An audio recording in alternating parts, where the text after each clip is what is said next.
عبداللہ بن متی ادوی نے امام سے ملاقات کی اور کہا، اے فرزند رسول، کوفہ نہ جائیں، بنی امیہ آپ کو قتل کر دیں گے۔ امام کا جواب، آپ نے اس مشورے کو رد کر دیا اور فرمایا کہ یہ سفر خدا کے حکم سے ہے۔ خریمیت تاریخ 12 ذوالحجہ۔ یہاں ایک دن و رات قیام ہوا۔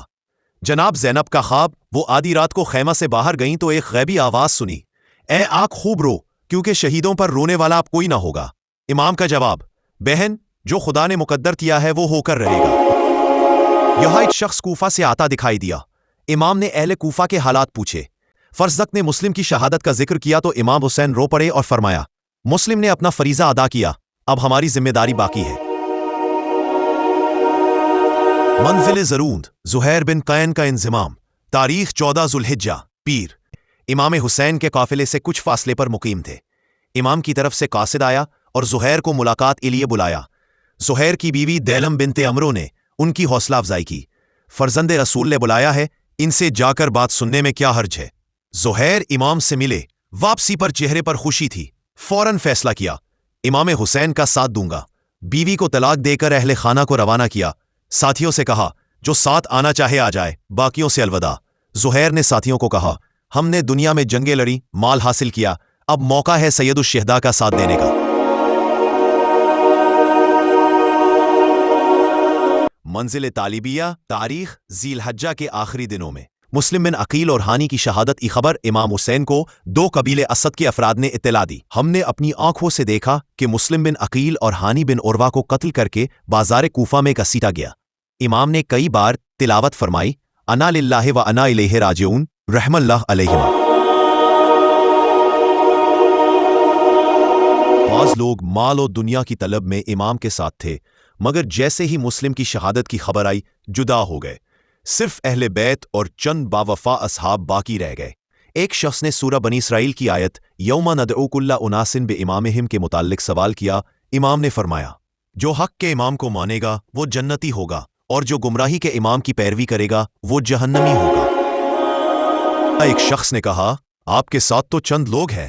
امام نے اپنے تازیانے سے خطوط بھرے تھیلے کی طرف اشارہ کیا اور فرمایا، یہ سب اہل کوفہ کے خطوط ہیں جو مجھے بلانے کے لیے لکھے گئے۔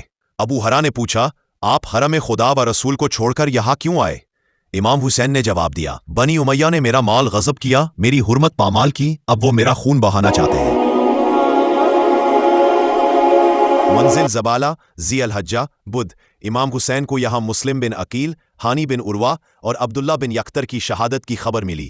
آپ نے فرمایا، جو واپس جانا چاہے جا سکتا ہے، ہم نے کسی پر بیعت کا جبر نہیں کیا۔ بہت سے لوگ قافلے سے الگ ہو گئے، صرف اہل بیت اور باوفا اصحاب باقی رہ گئے۔ آپ نے فرمایا، جو میرے ساتھ ہے وہ آگاہی سے چلے، میں اقتدار کی نیت سے نہیں جا رہا۔ منزل القاع 24 ذی الحجہ جمعرات۔ ایک قریبی عزیز نے امام سے واپس جانے کی گزارش کی۔ امام نے جواب دیا، تمہاری بات درست ہے، مگر جو تقدیر میں ہے وہی ہوگا۔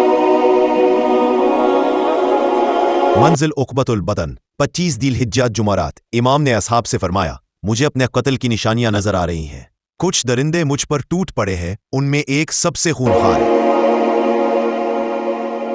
منزل شراف 26 ذی الحجہ ہفتہ۔ امام نے یہاں قیام کیا، پانی بھرنے کا حکم دیا، صبح سے مغرب تک سفر جاری رکھا۔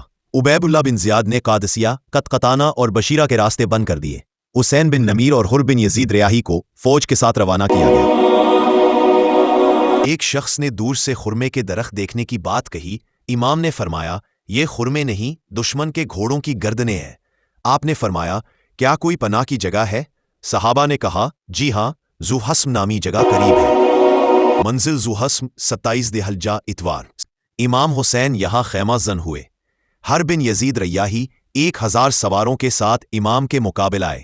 امام نے ان کے سپاہیوں اور گھوڑوں کو پانی پلایا۔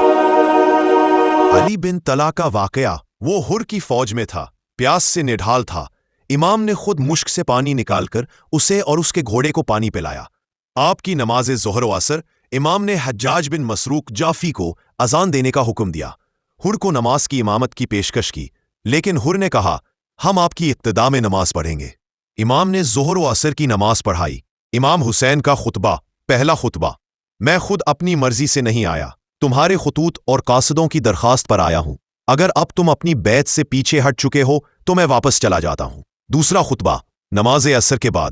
ہم اہل بیت تمہارے امام بننے کے زیادہ حقدار ہے، اگر تم ہمیں قبول نہیں کرتے تو میں واپس چلا جاؤں گا۔ حر بن یزید کا موقف کہتا ہے، مجھے آپ سے جنگ کا حکم نہیں ملا، صرف روکنے کا حکم ملا ہے۔ امام نے کوفہ کے خطوط کے تھیرے دکھائے جو عقبہ بن سمان نے لائے تھے۔ حر نے تسلیم کیا کہ یہ کوفہ والوں کے خطوط ہے، مگر کہتا ہے، میں صرف آپ کو عبید اللہ بن زیاد کے پاس لے جانا۔ امام، تیری ماں تیرے غم میں بیٹھے۔ حر، اگر کوئی اور ہوتا تو جواب دیتا، لیکن آپ کی ماں حضرت فاطمہ ہے، میں ان کا احترام کرتا ہوں۔ امام نے واپسی کا ارادہ کیا تو حر نے راستہ روک لیا۔ امام، میں تمہارے ساتھ نہیں جاؤں گا۔ حر، پھر ایسا راستہ اختیار کریں جو کوفہ یا مدینہ کی طرف نہ ہو تاکہ ابن زیاد کو اطلاع دی جا سکے۔ منزل بیضا۔ امام حسین علیہ السلام نے حر بن یزید کے لشکر سے خطاب کیا، رسول علیہ السلام کا فرمان، جو شخص ظالم بادشاہ کو ظلم کرتے دیکھے اور خاموش رہے وہ بھی جہنم کا مستحق ہے۔ بنی امیہ حلال کو حرام اور حرام کو حلال کر رہے ہیں، بیت المال پر قابض ہے، سنت رسول علیہ السلام کو پامال کر رہے ہیں۔ امام کی دعوت تمہارے بلانے پر آیا ہوں، اگر وعدے پر قائم ہو تو ساتھ چلوں گا، اگر پھر گئے ہو تو مجھے میرے حال پر چھوڑ دو۔ تم نے میرے والد علی، بھائی حسن اور مسلم سے بھی یہی سلوک کیا، خدا مجھے تم سے بے نیاز کر دے گا۔ منسل ریما۔ امام حسین نے فرمایا، بنی امیہ نے میری حرمت پامال کی، میرا مال لوٹا، اب خون کے پیاسے ہے، خدا انہیں ذلیل کرے گا اور ان پر ایسا شخص مسلط کرے گا جو ان سے بدلہ لے گا۔ منزل عزیب الحجانات۔ 4 افراد کی آمد۔ نافع بن ہلال، مجمع بن عبداللہ، عمرو بن خالد اور طراح ترماح بن عدی کی رہنمائی میں آئے۔ حر نے ان کو گرفتار کرنے کی کوشش کی۔ امام حسین نے فرمایا، یہ میرے مددگار ہے، میں انہیں تمہارے حوالے نہیں کروں گا ورنہ جنگ ہوگی۔ ترماح نے عرض کیا، میں محفوظ راستہ جانتا ہوں، آپ کے ساتھ چلتا ہوں۔ امام حسین اس کے پیچھے روانہ ہو گئے۔ ترماح نے رجس پڑھا اور کہا، کوفہ کے باہر ہزاروں سپاہی حسین سے جنگ کے لیے جمع ہو چکے ہیں، آپ یہاں سے بچیں اور محفوظ مقام کا انتخاب کریں۔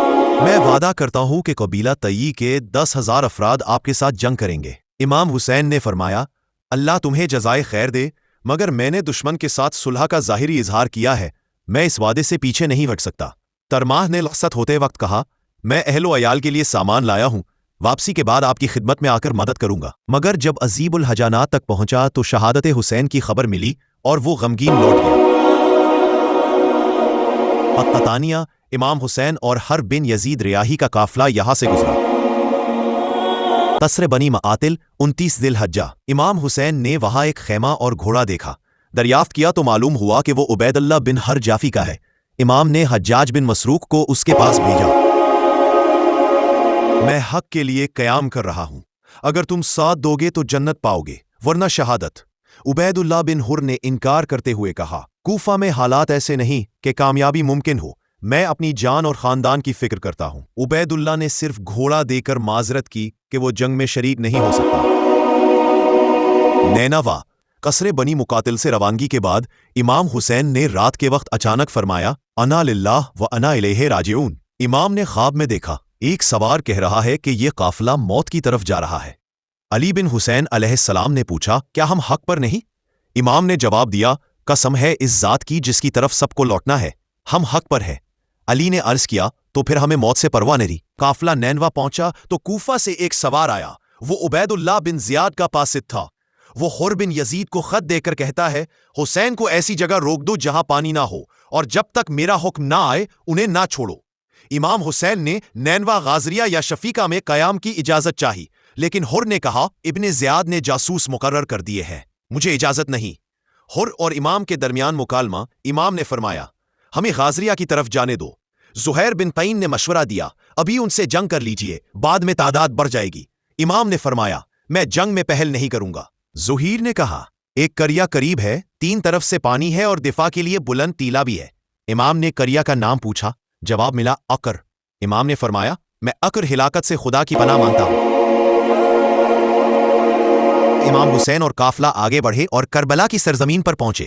راوی کہتا ہے، یہ جگہ بنی اسد کے قبیلے سے منسوب ہے، یہاں کے لوگ شیعہ تھے۔ یہ وہ نازک لمحہ تھا جب حسین کے صبر، علی کے عزم اور حر کے شک سب ایک ساتھ ایک آزمائش کے موڑ پر تھے اور کربلا کا میدان قریب آ رہا تھا۔